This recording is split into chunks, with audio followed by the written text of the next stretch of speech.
As you may know, our national debt exceeds $20 trillion and continues to grow rapidly. At the same time, the Fed has been engaged in an unprecedented monetary policy experiment. Some have argued that in carrying out this experiment, the Fed has stepped beyond what is necessary for the conduct of monetary policy and ventured into credit policy. Do you worry that unsustainable public debts and the Fed's engagement in credit policy may increase political pressures on the Fed? Well, it's a risk. It's not a near-term risk, I would say. And I just would mention, of course, that we are now in the process of normalizing our balance sheet and shrinking it. And so we're moving back to a more normal level balance sheet, and I think we'll be there in 3, 4, 5 years. One thing that's always kind of puzzled me is this target 2% inflation rate.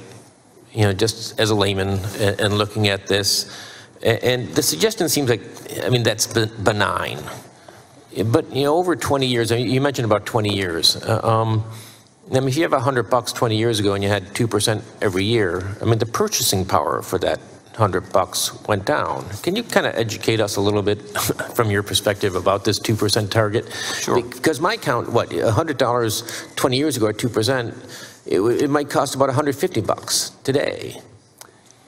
So this was a big debate, which was settled around 2% as opposed to 0 for central banks to aim at. And it's now become a global standard all around the world. Central banks are aiming at 2%. And the reason why that was picked over 2, in essence, is that it gives us a little more room to cut real interest rates. If